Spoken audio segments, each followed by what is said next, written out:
Promised you that I'll be making the video on marketing environment. So here is the video and hope you like the video. सारे के सारे important question marketing environment के ऊपर डालने की कोशिश करी है और कुछ अलग तरीके के क्वेश्चन भी बताए गए हैं, कुछ इंपॉर्टेंट टॉपिक्स जो थे जिसके बाद जिससे आपका मार्केटिंग एनवायरनमेंट का टॉपिक प्रिपेयर हो जाएगा, वो भी आपको बताने की कोशिश करी है। तो उम्मीद है आपको ये वीडियो अच्छी लगेगी। अगर अच्छी लगे तो ज़रूर लाइक करिएगा, शेयर करिएगा और चैनल को सब्सक्राइब करिएगा ताकि और अच्छी वीडियोज़ अच्छी चीज़ें आपको पढ़ने को मिल सके। चलिए स्टार्ट करते हैं क्या?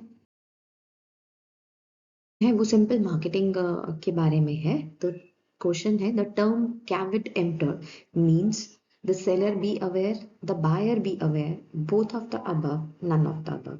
तो इसका जो करेक्ट आंसर है वो है बायर बी अवेयर, क्योंकि कैविट एम्प्टर ये बोलता है कि हमें जो सबसे ज्यादा ध्यान देना है वो हमें बायर पर देना है। तो बायर को जो है जिसने खरीदना है उसको हर चीज के बारे में नॉलेज होनी चाहिए। तो caveat emptor means the buyer be aware. Let's move on to next question. क्वेश्चन है वो है which of the following 4 P's of marketing. 4 P's की बात हो रही है और जो टॉपिक है वो है मार्केटिंग मिक्स की बात हो रही है। Is concern with the selection of distribution channel. तो जो हमारे 4 P's होते हैं, अगर उनके बारे में बताऊं तो 4 P's जैसे कि ऑप्शन में मेंशन कर रखे हैं: प्रोडक्ट, प्राइस, प्रमोशन, प्लेस। अब जो फर्स्ट हमारा है प्रोडक्ट, प्रोडक्ट क्या बताता है? सारे प्रोडक्ट के फीचर्स के बारे में बताता है, कैसा प्रोडक्ट हमें बनाना चाहिए, क्या क्या फीचर्स होंगे उस प्रोडक्ट में, कितना प्राइस रखना चाहिए, ये हमें प्राइस के बारे में बताता है। प्रमोशन है कि हमें अपनी मार्केटिंग प्रोडक्ट की कैसे कर सकते हैं जो चीज़ हमने बनाई है। उसके बाद प्लेस, कि हम कहाँ पर अपने प्रोडक्ट को बेच सकते हैं।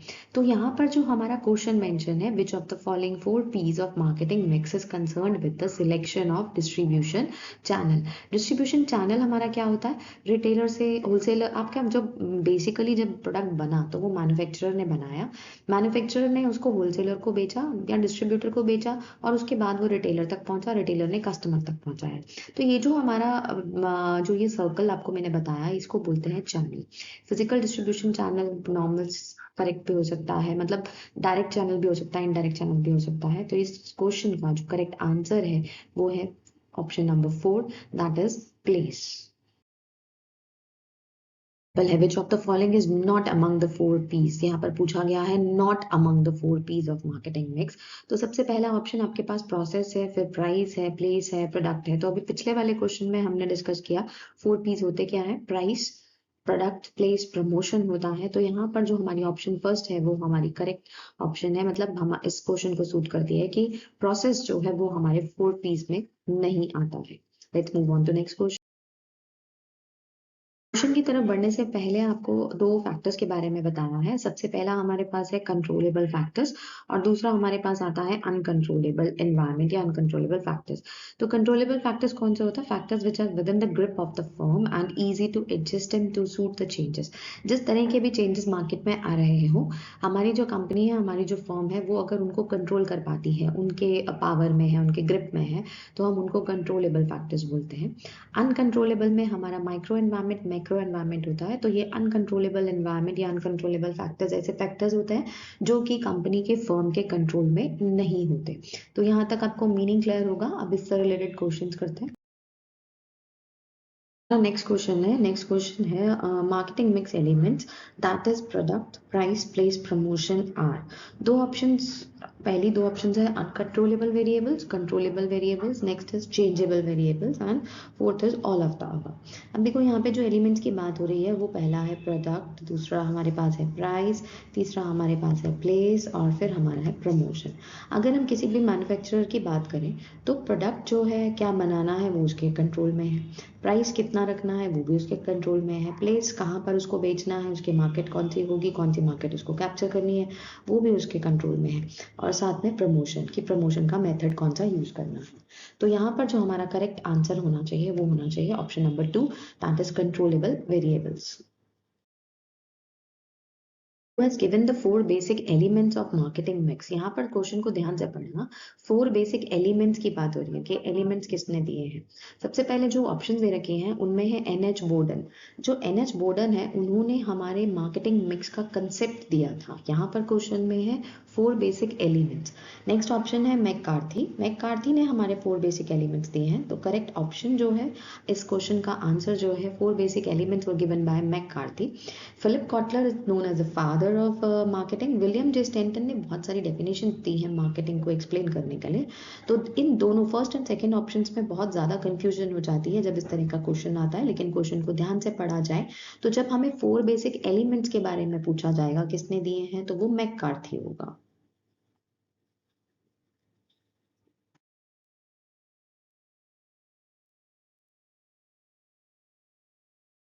जो नेक्स्ट क्वेश्चन है वो है who has introduce the concept of marketing mix. तो मैंने जैसे पिछली स्लाइड में आपको बताया कि जो मार्केटिंग मिक्स का कंसेप्ट है वो हमें NH बोर्डन ने दिया था। तो यहाँ पर हमारे को देखते ही करेक्ट ऑप्शन पता लग जाता है कि हमारे क्वेश्चन का आंसर ऑप्शन नंबर 1 है NH बोर्डन। तो दोनों क्वेश्चन में क्या डिफरेंस है वो आपको मैंने क्लियर करा, तो उसे ध्यान से पढ़िएगा। क्वेश्चन है वो है the which of the following is not related. यहाँ पे पूछा गया है is not related to micro environment. तो ऑप्शंस को पढ़ने से पहले आपको माइक्रो एनवायरमेंट के क्या वेरिएबल्स हैं वो आपको बता देती हूँ। सबसे पहले हमारा जो वेरिएबल होता है वो होता है सप्लायर। सप्लायर एक ऐसा पर्सन होता है जो कि कंपनी को रिसोर्सेज को सप्लाई करता है। फिर सेकेंड हमारे पास आता है जो जिनको हम बोलते हैं middle man, that is marketing intermediaries. ये हमारे मिडिल मैन होते हैं जो कि हमारे लिए क्वांटिटी यूटिलिटी कह लीजिए, प्लेस यूटिलिटी कह लीजिए, टाइम यूटिलिटी कह लीजिए, इनको क्रिएट करते हैं। मतलब कहीं ना कहीं हमारी फिजिकल डिस्ट्रीब्यूशन आ गई, हमारी ट्रांसपोर्ट कंपनीज आ गई, या ऐसी एजेंसीज जो कि मार्केटिंग कंसल्टेशन का काम करती हैं, वो हमारी मार्केटिंग इंटरमीडियरीज में आ जाएंगी। थर्ड जो हमारे पास माइक्रो एनवायरमेंट में वेरिएबल आता है वो होता है कस्टमर। तो जो कस्टमर है वो तो आपको पता है कि कंज्यूमर मार्केट भी हो सकता है, इंडस्ट्रियल मार्केट भी हो सकता है, रीसेलर मार्केट भी हो सकता है, हमारे गवर्नमेंट मार्केट भी हो सकती हैं। तो ये कस्टमर जो है वो मार्केट का किंग है। उसके बाद जो हमारा फोर्थ वेरिएबल आता है वो होता है पब्लिक। पब्लिक जो हम रिलेशंस बना के चलते हैं, जैसे गवर्नमेंट की पॉलिसीज हो गई, पब्लिक रिलेशंस हो गए, या फिर जनरल पब्लिक है, तो ये सारी चीज़ें हमारी माइक्रो एनवायरमेंट में आती हैं। अब क्वेश्चन पर आते हैं which of the following is not related to market environment. तो नॉट रिलेटेड में हमारा जो ऑप्शन नंबर 4 है दैट इज टेक्नोलॉजिकल फोर्सेस, वो ऑप्शन करेक्ट है, तो हमें उसे टिक करना है। क्योंकि बाकी के तीन सप्लायर्स, कस्टमर, कॉम्पिटिटर, ये तो हमारे माइक्रो एनवायरमेंट के वेरिएबल्स होते हैं। इससे पहले आपको माइक्रो एनवायरनमेंट में क्या क्या इंक्लूड होता है, मैक्रो में क्या क्या इंक्लूड होता है, इसको क्लियर कर देते हैं ताकि क्वेश्चन इजी हो जाए। Micro environment include supplier, marketing intermediaries, customers, competitors and general public. ये मैंने आपको पिछली स्लाइड में बताया। मैक्रो एनवायरनमेंट में हमारा डेमोग्राफिक आता है जो हमारी एज से रिलेटेड होता है। फिर हमारा सोशल एंड कल्चरल एनवायरनमेंट होता है जो कि हमारे कहीं ना कहीं सोशोलॉजिकल फैक्टर्स आते हैं, उसमें साइकोलॉजिकल फैक्टर्स आते हैं जिसमें हम बिहेवियर की स्टडी करते हैं, एटीट्यूड की स्टडी करते हैं। फिर हमारे एंथ्रोपोलॉजिकल फैक्टर्स भी आते हैं। एंथ्रोपोलॉजिकल फैक्टर्स क्या होता है, वो हमारे बेसिकली नेशनल और रीजनल कैरेक्टर्स, जो हमारे कल्चर्स हैं, सब कल्चर्स हैं, हमारे पैटर्न ऑफ लिविंग है, उनसे रिलेटेड होता है। फिर जब हम इकोनॉमिक फोर्सेस की बात करते हैं तो इकोनॉमिक फोर्सेस में हमारे सारे इकोनॉमिक सिस्टम्स आ जाते हैं, किसी भी कंट्री का, किसी भी मार्केट के सामने क्या चैलेंज है। फिर हम पॉलिटिकल की बात करते हैं तो इसमें गवर्नमेंट का रोल आ जाता है। नेक्स्ट इज हमारा फिजिकल टेक्नोलॉजिकल एनवायरनमेंट आता है। टेक्नोलॉजिकल एनवायरनमेंट जो हम नई टेक्निक्स को यूज करते हैं। फिजिकल एनवायरनमेंट जो होता है वो हमारी फिजिकल डिस्ट्रीब्यूशन को बताता है, गुड्स एंड सर्विसेज को, ताकि हम गुड्स एंड सर्विसेज को प्रोड्यूसर से कंज्यूमर तक कैसे पहुंचा सकें। तो उम्मीद है आपको यहाँ तक क्लियर होगा। अब इससे रिलेटेड क्वेश्चंस की प्रैक्टिस करते हैं। अब जो यहाँ पर हमारा क्वेश्चन आ रहा है वो क्वेश्चन है the environment implies the factors and forces in the immediate environment which affect companies ability to serve its market. यहाँ पर पूछा गया है which affects the companies ability. तो क्वेश्चन की फॉर्म को ध्यान से पढ़ना है।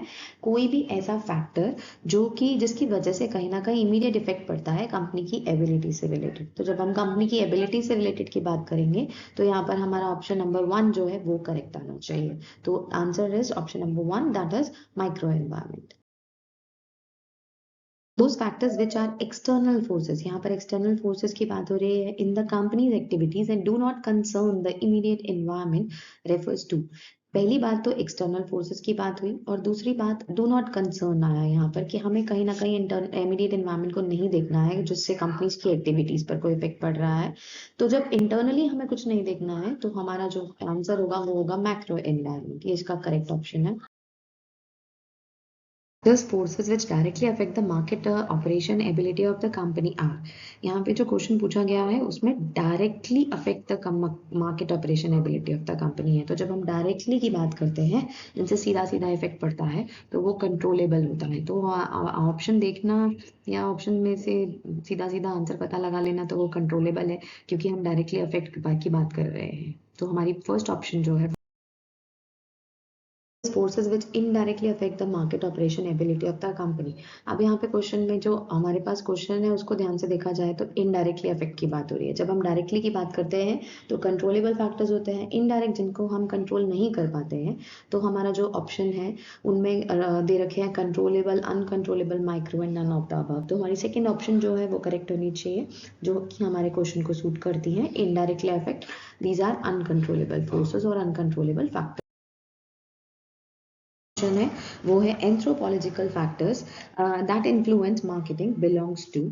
अभी पिछली स्लाइड्स के अंदर मैंने आपको एंथ्रोलॉजिकल फैक्टर्स के बारे में बताया था। ये इस तरह के फैक्टर्स होते हैं which are national and regional character से रिलेटेड है या फिर कल्चरल और subcultural pattern of living से रिलेटेड है, मतलब लोगों के कल्चर क्या है उनके कल्चर से रिलेटेड।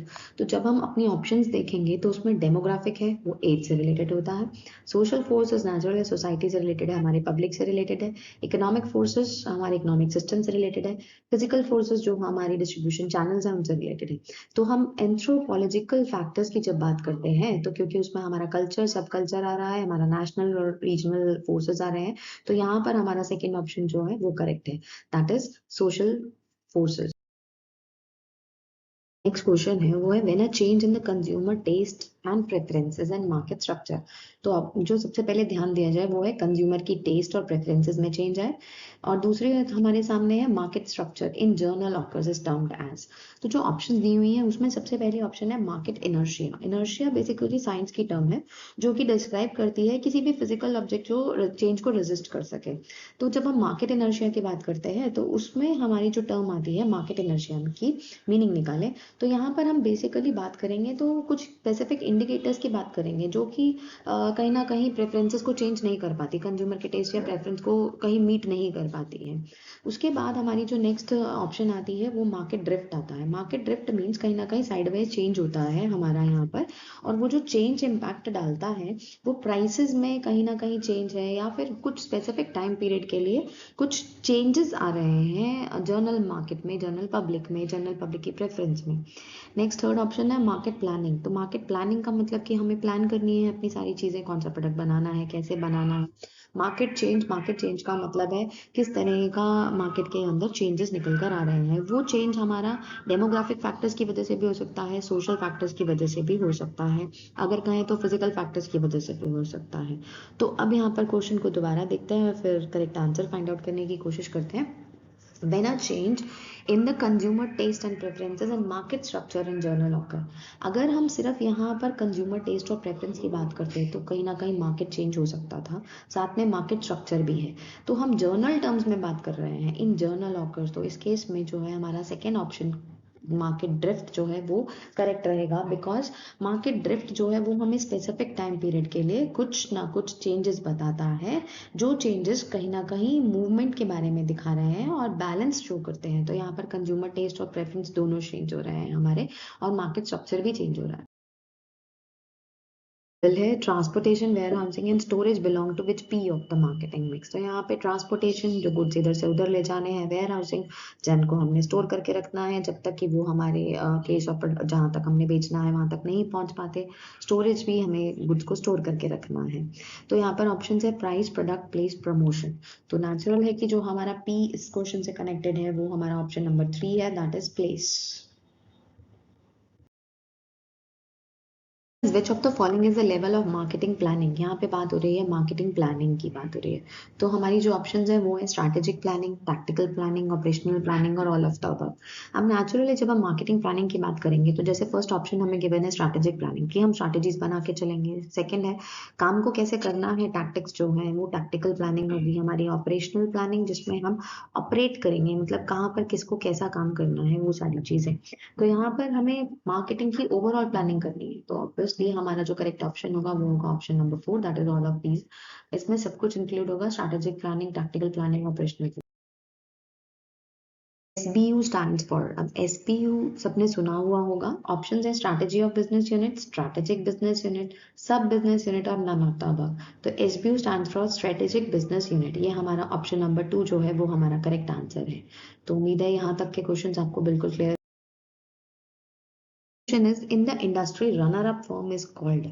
अब रनर अप फॉर्म की बात हो रही है यहाँ पे, किसी भी इंडस्ट्री को रनर अप फॉर्म हम जब बोलते हैं तो उसको क्या नाम देते हैं। ऑप्शन है लीडर, लीडर सबको पता है कौन होता है, नेता ऑब्वियसली।